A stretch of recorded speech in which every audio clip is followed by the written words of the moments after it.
मोहतरम नाज़रीन, अस्सलाम वालेकुम। मेरे साथ अन्ना वाईएसआर पार्टी के नौजवान आज़ाद उम्मीदवार, जिनको जो है सो हालांकि एक पार्टी से ताल्लुक़ रखते हैं लेकिन उनको बाइज़्ज़त आज़ाद उम्मीदवार ही माना जाएगा। इनका नाम अली मंसूर है। बहुत ही हरकती किस्म के नौजवान हैं, बहुत सी इनकी खिदमत है। उन्होंने इस बार बड़ी अज़्म हौसले के साथ इंतखाबी माहौल में क़दम रखा। बाइज़्ज़त उम्मीदवार आपके सामने हैं और चाहते हैं कि आप भी इनकी तायीद व हिमायत करें। तो उन्होंने अपना खुसूसी एजेंडा तैयार किया है, जिसमें उन्होंने बहुत से वादे किए हैं। वो वादे क्या हैं हम उनसे बात करेंगे, लेकिन उसमें जो सबसे अहम वादा इनका है, घरेलू फ़नून जो होते हैं ख़वातीन के लिए बिलखुसूस, यानी ख़ुद रोज़गार के जो ज़राए फ़राहम किए जाते हैं उसकी तरबियत की जो यहाँ पर सेंटर के जो क़याम की जो वो कोशिश करेंगे। और इसके अलावा दीगर जो उनके मकासद हैं जिन पर अभी गुफ्तगू की जाएगी। तो मेरे साथ है अली मंसूर साहब, अन्ना वाईएसआर पार्टी के उम्मीदवार की हैसियत से आपके सामने हैं और वो चाहते हैं कि आपसे अपील करें कि उनके हक़ में वोटों को इस्तेमाल करें। इनका जो इंतखाबी निशान इनको जो दिया गया है एयर कंडीशनर है, जिस पे जो सो आपको 30 तारीख के दिन मोहर लगाने की वो अपील कर रहे हैं। तो जनाब हमारे अली मंसूर साहब, आपको ये बात क्यों जहन में आई कि जो सो इंतखाबी मैदान में क़दम रखा जाए, मुकाबला किया जाए, हालांकि जबकि यहाँ पर 3 बड़ी सियासी जमातें एक दूसरे से जो सो बाहम दस्तगिरबा हैं, एक दूसरे से मुकाबला कर रही हैं। तो इन उम्मीदवारों के सामने जो सो आप मुकाबले के लिए अज़्म कर रहे हैं और उनका सामना कर रहे हैं, तो क्या बात थी कि जो आप इसके लिए जो ज़हन बनाएं? अस्सलाम वालेकुम रहमतुल्लाहि व बरकातुहू। सबसे पहले तो लॉकडाउन के अंदर जो मुसलमानों के साथ हालात पेश आए, ख़ास तौर पे निज़ामाबाद और तेलंगाना के अंदर, उस दौरान मैं जहन बनाया कि सियासत में जो है ना क़दम रखना चाहिए। उससे पहले कारोबारी जहन था, कभी सियासत की तरफ रुख नहीं किया था, लेकिन उसके बाद जहन बना था। फिर जो है ना हुजराबाद बाई इलेक्शन में एक हमारे सोर्स से जो है ना अन्ना वाईएसआर कांग्रेस पार्टी से टिकट मिला मुझे, और वहाँ के इंतखाबात में मैं हिस्सा लिया। अल्हम्दुलिल्लाह वहाँ पर जो है ना अच्छा कोशिश किए। उसके बाद जो है ना सियासी शऊर को बेदार करना एक मेरा मकसद सा बन गया था। मुसलमानों में एक लगातार 4 साल से मैं सोशल मीडिया के प्लेटफॉर्म पे एक बात हमेशा कहते आ रहा हूँ कि सियासत इस्लाम का अहम शोबा है और मुसलमान नौजवानों को इसके अंदर बढ़ चढ़कर हिस्सा लेना चाहिए। ये मुसलमानों के इस्लाम का अहम शोबा है। इसमें जितना हम बढ़ चढ़ के हिस्सा लेंगे, इसको जितना हम समझेंगे, हमारे लिए जो है ना ये बहुत मुफीद रहेगा। और निज़ामाबाद में इस दफ़े हिस्सा लेने की वजह यह है, हुकूमत तेलंगाना जो हमारे साथ अलहदा तेलंगाना के बाद हुकूमत में आके जिस तरीके के जो वादे थे वो वादे तो नहीं निभाए, सब जानते हैं। और मुसलमानों के साथ दोहरा सलूक करे हमेशा से। एक तीसरी बार बीआरएस हुकूमत अभी फ़ाइट कर रही, इलेक्शन में जो है ना वो लोग हुकूमत बनाने की तैयारी कर रहे, लेकिन जो है ना 119 सीट में सिर्फ एक एमएलए कैंडिडेट को टिकट दिया जाएगा, तीसरी मरतबा है। तो उसकी वजह जो है मुसलमान को, अब ये केसीआर साहब का ऐसा है, एक मिसाल के तौर पे जो है ना एक बड़े मिसाल दिए हैदराबाद के कि केसीआर साहब जो है ना एक मुसलमान का बच्चा आया, उसको पैसे की ज़रूरत थी, उसको पैसे दे दिए, 100 रुपये दे दिए, भेज दिए। और एक हिंदू का बच्चा आया, उसको पैसे पूछे तो नहीं दिए। उन्होंने बोला ऐसा क्यों करे हमारे साथ, आप मुसलमान को दिए हिंदू को नहीं दिए। बोल तो मैं उनको भिखारी बनाना चाह रहा हूँ, उनको वही हालत में देखना चाह रहा हूँ, इसीलिए जो है ना मैं उनकी मदद ऐसा करा। तो इन्होंने हमेशा हमारे लिए जो है ना रमज़ान में इफ्तार पार्टी, बिरयानी, खजूर, साड़ी, टोपी, यही चीज़ें हैं। रमज़ान में आना, मस्जिद में खजूर खिला देना, थोड़े जो है ना लोगों से मुलाकात कर लिए। तो मुसलमान को जो है ना हम सियासत में हिस्सा नहीं देंगे, नॉमिनेटेड पोस्टां पूरे खाली। बहुत बड़ी बात है, बहुत बड़ा इल्ज़ाम सामने आ रहा है।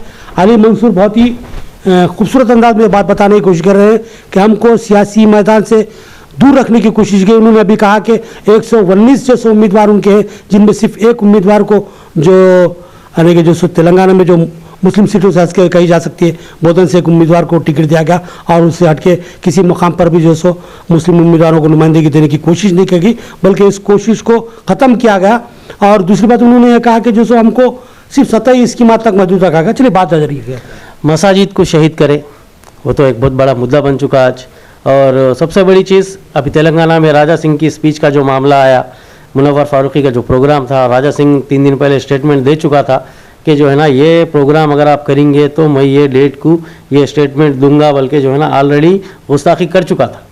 उसके बाद भी ना उसको रोकने की कोशिश करें, ना उसको जाके कोई आजिज़ी करे। हमारे लिए वो प्रोग्राम वो शो करना उतना ज़रूरी नहीं था, या तो उसके चैलेंज के बाद वो जो टाइम दिया था वो टाइम पे उसको रोकना था। हालात ऐसे आए, उन्हें जो है ना गंदगी करा, वांटेडली जो है ना एक शर उसको छेड़खानी करे राजा सिंह के साथ कि हम बराबर सिक्योरिटी देते इसको, ये शो को कामयाब करते और तू बोल, तू गुस्ताखी कर। उसके बाद मुसलमान बच्चों के ऊपर जो जुल्म हुआ वो हम आंखों से देखे हैदराबाद में। उस वक्त भी मैं मीडिया से अप्रोच होके इंटरव्यू अपना दिया, अपनी बात रखा।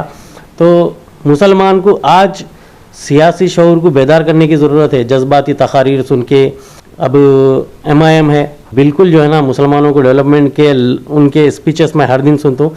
डेवलपमेंट लफ्ज़ अवैसी ब्रदर्स के मुंह से सुनने की मेरी हसरत रहेगी। डेवलपमेंट पे ये लोग बात नहीं करते बिल्कुल भी। ये लोग सिर्फ जो है ना अवैसी का इंटेंशन कैसा है, कोई भी कौम को अगर डरा के रखना है, गुलाम बना के रखना है तो उनको डराओ।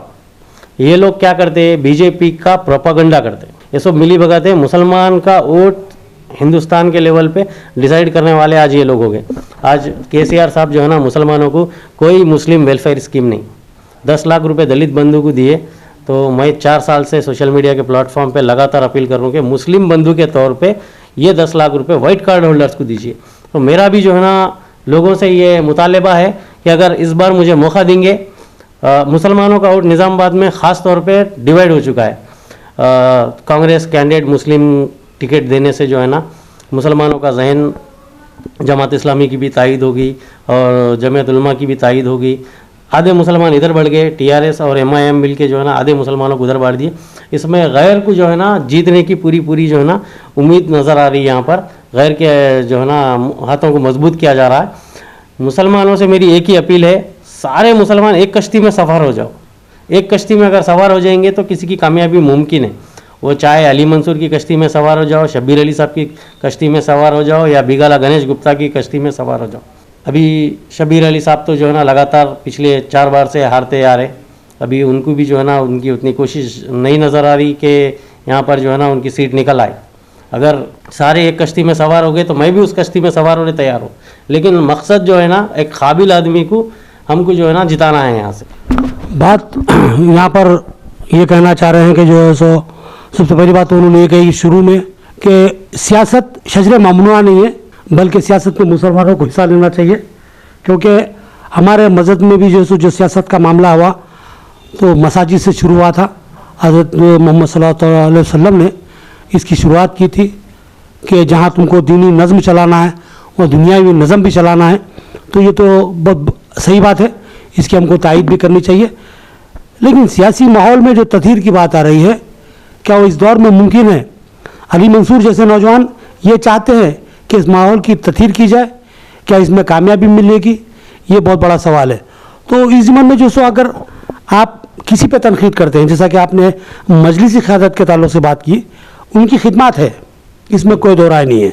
कुछ खामियां हैं, हर इंसान में खूबी और खामी यकसा होती है, लेकिन उनकी खूबियां भी है जिसको नज़रअंदाज नहीं किया जा सकता। आज वो एक बड़ी ताकत और बड़ी आवाज़ बन चुके हैं मुसलमानों की मुल्क की सतह पर। तो क्या आप ये समझते हैं कि जो सो उनकी ये खिदमत काफ़ी नहीं है? इनकी खिदमत जो है बिल्कुल जो है ना खिदमत डेवलपमेंट पे नहीं है। आप देखेंगे ओल्ड सिटी हैदराबाद के अंदर कभी जो है ना KCR साहब का दौरा नहीं हुआ, KTR साहब का दौरा नहीं हुआ, ना ओल्ड सिटी में मेट्रो आया, ना ओल्ड सिटी में जो है ना किसी किस्म का एजुकेशन आया।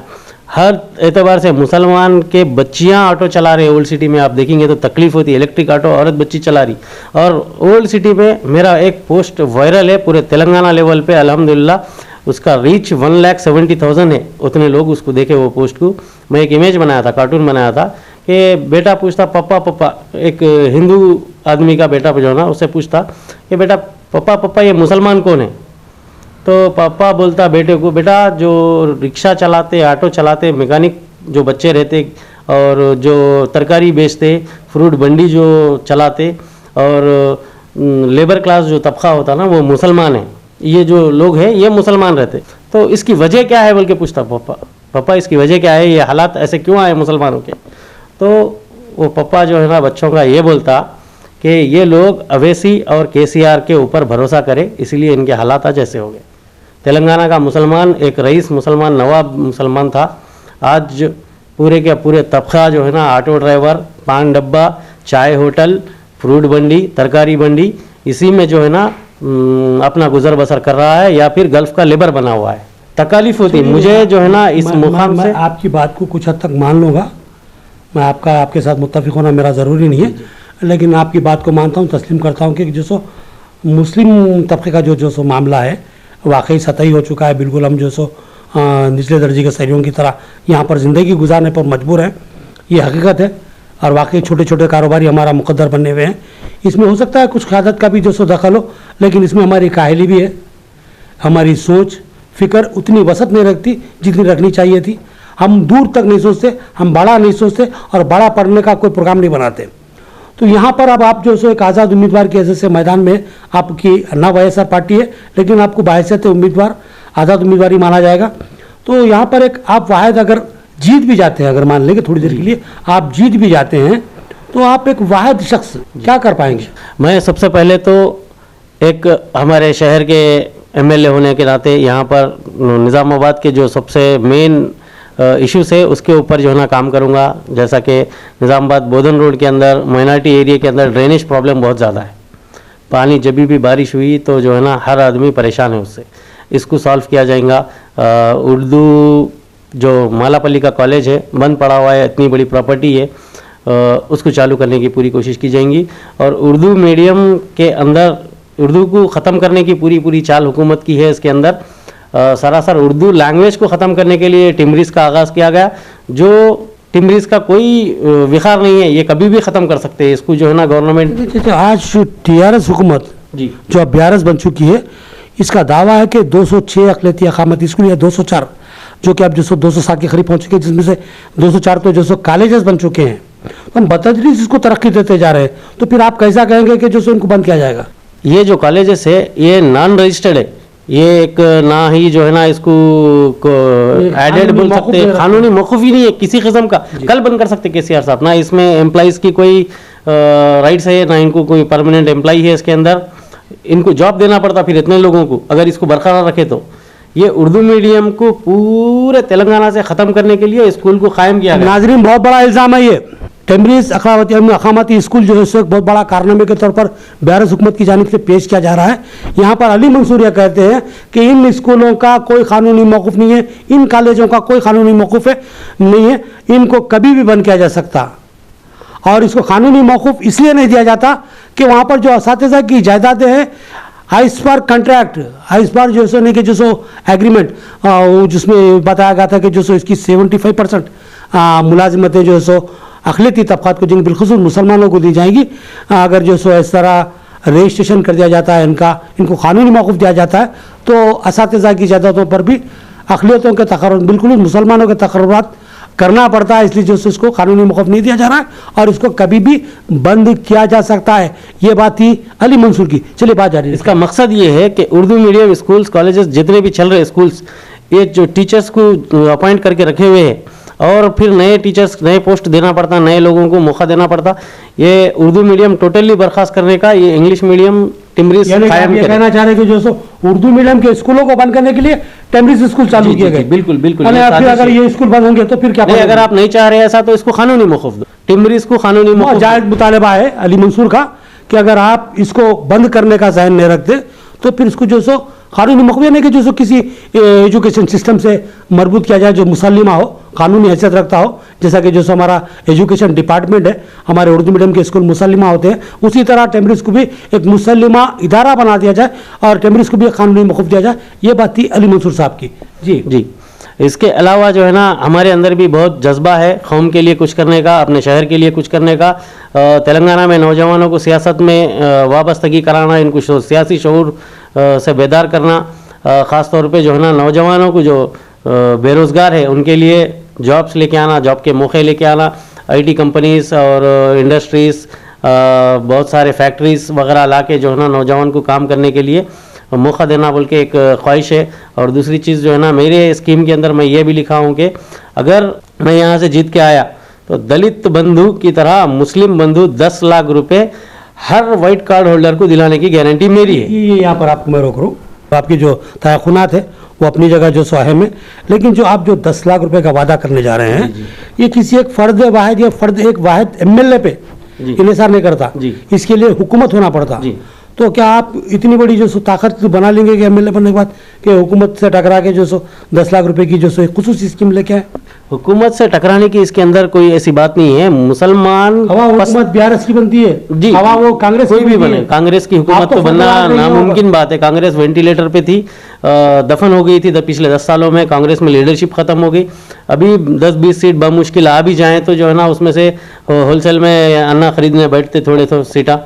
कांग्रेस की गवर्नमेंट बनने की तो कोई गुंजाइश नहीं है। जो वादे कर रहे ये तो जो है ना तूने मेरे कानों को खुश किया मैंने तेरे कानों को खुश किया की बात है ये। कांग्रेस ने काम किया, इससे पहले 4% टाडा पोटा जितने भी जो कानून लाए हैं कांग्रेस की तो बहुत बड़ी कहानी है कांग्रेस के बारे में। आज ही एक हमारे जो सो बहुत बड़े कांग्रेस के ख्वाहिश से कांग्रेस के दौरे कि भाई हाँ हमसे गलतियां हुई, बेताज हमसे गलतियां हुई, लेकिन हमारे पास जो लोग थे हमारे पार्टियों से अलग होकर दूसरे पार्टियों में गए, दूसरे पार्टियों से फिर तीसरे पार्टियों में गए, उन्होंने इलाकाई जमातें कायम कर लिए। तो हमारे पास जो फिरका पर सहन था दूर हो गया। अब हम एक सेकुलर जमात के तौर पर और मजबूत मुस्तकम हो गए। कांग्रेस काम के अंदर मैं कांग्रेस को नहीं मानता हूँ। कांग्रेस काम में नाकाम है। 4% तहफुज़ात कांग्रेस ने दिया। हाँ, ये तो वायस राजशेखर रेड्डी के स्कीमा थे, कांग्रेस का ये इसका डिजर्व हम करते। वायस राजशेखर रेड्डी के स्कीमा थे। कांग्रेस अगर 4% मुसलमानों को दी है सिर्फ तेलंगाना में क्यों, मेरा सवाल। ये लड़के लाए, जैसा आज 10 लाख रुपए की बात मैं कर रहा हूँ, ये सिर्फ निज़ामाबाद वालों को मिलेगा, वो लड़के लाते हम। वाईएसआर में दम था, सोनिया अम्मा से जो है ना फाइट करके 4% तहफ़्फ़ुज़ लाए और नंबर 1 स्कीमात लेके आए। 108 आरोग्यश्री, आज भी हम उससे इस्तेफादा कर रहे हैं अल्हम्दुलिल्लाह। तो ये लीडर के अंदर की काबिलियत है। आज मुसलमानों का सर्वे है, एक नहीं कई सर्वे है। जो ST SC BC को आज कितना बजट है, थाउजेंड्स ऑफ करोड़ में जो है ना, खाली आदिलाबाद डिस्ट्रिक्ट के एजेंसी एरिया बोलते हैं, उसमें जो है ना इंटीग्रेटेड डेवलपमेंट बोल के एक रहता ITDA। तो वो जो बिछड़े हुए लोग हैं, लंबाड़े गोंड वगैरह, उसमें 9 कम्युनिटीज आते, उनको उभारने के लिए उनको एजुकेशन लोन दे के पढ़ाया जाता। उनको विद इन शॉर्ट उनकी SSC हो, इंटर हो, डिग्री हो, जो काबिलियत है उस पर पकड़ के नौकरी दे देते और अच्छे हायर पोस्टों पे आज वो लोग जो है ना तरक्की कर चुके, आज आगे निकल चुके। आज मुसलमान जो है ना इतना पीछे है। हमको रिजर्वेशन और बढ़ाने की ज़रूरत है। ये 12% रिजर्वेशन हम डिज़र्व करते आज। और साथ ही साथ जो है ना मुसलमानों के लिए मुस्लिम वेलफेयर स्कीम शुरू करने की ज़रूरत है। वक्फ बोर्ड प्रॉपर्टीज़ जो हुकूमत उसको जो है ना वादा करी थी कानूनी जुडिशरी पावर देने का, वो उस पर कायम रहे। और हज हाउस के लिए बात करे थे, मिनी हज हाउस के लिए निज़ामाबाद में, उसको कायम करने का मुतालबा है। TRS जो वादे करी, कोई वादे पे अपने कायम नहीं है। और मुसलमानों के साथ हमेशा सौतेला सुलूक है। इनके साथ अलायंस में MIM है, वो लोग बोलते कि जो है ना जो भी पैकेज है हमको दे दो, बस हमारी स्पीच काफ़ी है, हमारी जज्बाती तकारीर से हम आपके फेवर में वोट डला देते, आप मुसलमानों को कुछ भी देने की जरूरत नहीं है। पूरे स्कीमों का बजट 50% हमको दो, 50% आपका कहने का मतलब ये है कि जो आप बाज़त जो सो अन्ना वाईएसआर पार्टी से जो ठहरे हैं, तो आपके ठहरने का मकसद ये इन लोगों की हुकूमत, इन लोगों की जो हुकूमतें थी साबिक़ में कांग्रेस की थी, फिर BRS की थी, इनकी मुखालिफत नहीं करना है बल्कि इनके खिलाफ बगावत करना है। जी हो जी, इनके खिलाफ डटना है। तो ये जहन लेके आप मैदान में जी हो। तो ठीक है, हमारी नेक तमन्नाएं ख्वाहिशात आपके साथ है। हम दुआ गो हैं कि अल्लाह ताला आपके नेक जज्बात की जो है सो कबूलियत करे, उसको कबूल करे और आपके साथ जो है सो बेहतरी के मामले फरमाए। तो बहरहाल ये हमारे अली मंसूर साहब थे, कुछ अहम बातें आपके गोशगुजार कर रहे थे। आखिर में अगर कुछ आप अपील करना चाहते हैं, कुछ जो सो मशवरा देना चाहते हैं हमारी जो सो नाजरीन को, तो आप दे सकते हैं। मेरी गुजारिश सिर्फ इतनी है कि जो है ना संजीदगी से आपका इख्तियार है वोट किसके हक़ में देना है। इस वक्त जो है ना आप एक लीडर के अंदर खूबी देखिए और अपना वोट मंसूर अली के हक़ में इस्तेमाल करें। अगर सब मिलकर लोगों के अंदर एक आना है कि जो है ना मेरा एक वोट से जो है ना ख़राब क्यों करूं, अगर हर आदमी ये नहीं सोचा कि मेरा वोट ख़राब करने के बजाय मंसूर अली के हक़ में अगर दूंगा तो मेरे एक वोट से जो है ना उन्हें जीत सकता, बल्कि अगर ऐसी कोशिश लोगों के अंदर आ गई, अगर जहन बन गया, सारे जो है ना लोग एक कश्ती में development development development, education education education बोल के अगर హ్యూమెనిటీ ఫస్ట్, కులాలకు మతాలకు అతీతంగా మానవత్వమే మంచి తత్వంగా अली मंसूरनी గెలిపిద్దాం बोल के अगर सब सोच लिए तो इंशाल्लाह कामयाबी यकीनी है। शहर के लिए बेहतरी है, लोगों के लिए बेहतरी है। हम जो है ना तेलंगाना की सतह पे काम करेंगे, मुसलमानों में भी शऊर को बेदार करेंगे। और बड़ी पार्टी कोई भी मुसलमान को आज टिकट नहीं दे रही। 100-200 करोड़ का बजट अगर आपके पास है तो टिकट के बारे में सोचना है बड़ी पार्टी से। तो छोटे छोटे लोगों को जिताने का जो है ना सिर्फ अवाम के अंदर ये पावर है। तो अगर ऐसी अमजदुल्ला खान है हैदराबाद याकुतपुरे से, उनको भी जिताने की मेरी अपील है। अमजदुल्ला खान कौम का, मिल्लत का असासा है, एक अच्छा आदमी है। उसको देख के मेरे दिल से हर वक्त दुआ निकलती कि अल्लाह इसको कामयाबी दे। तो काम करने वाले को मौका देना, पार्टी छोटी बड़ी मायने नहीं रखती। लोगों अगर जहन बना लिए तो कामयाबी है उसके अंदर। दो बातें सामने हमारे अली मंसूर की आखिरी बात से, एक तो काबिलियत नोटों के ढेर तले दब रही है, ये काबिलियत को बाहर निकालने की ज़रूरत है। और दूसरी बात उन्होंने ही कही कि एमबीटी के जो उम्मीदवार है अमजदुल्ला खान खालिद याकुतपुरे से मुकाबला कर रहे हैं, तो उनको जिताया जाए, उनको कामयाब बनाया जाए। वो आवाम से अपील कर रहे हैं याकुतपुरे की। तो ये अपील तो हम भी करेंगे कि याकुतपुरे से हमारे जो अमजदुल्ला खान खालिद जिनकी वाकई खिदमत है, तो हम जो सो वहाँ से वो 6 सीटें मजलिस जीतती है तो हमको खुशी होगी। लेकिन जो सो ये सीट अगर जो सो अमजदुल्ला खान खालिद की तायद करके जिताते हैं तो ये बहुत ही कारामत बात होगी मिल्लत इस्लामिया के लिए। तो जो सो बहरहाल हम अपनी गुफ्तगू को समेटते हैं और आपसे इजाज़त चाहते हैं। हमें इजाज़त दीजिए। अल्लाह हाफिज़।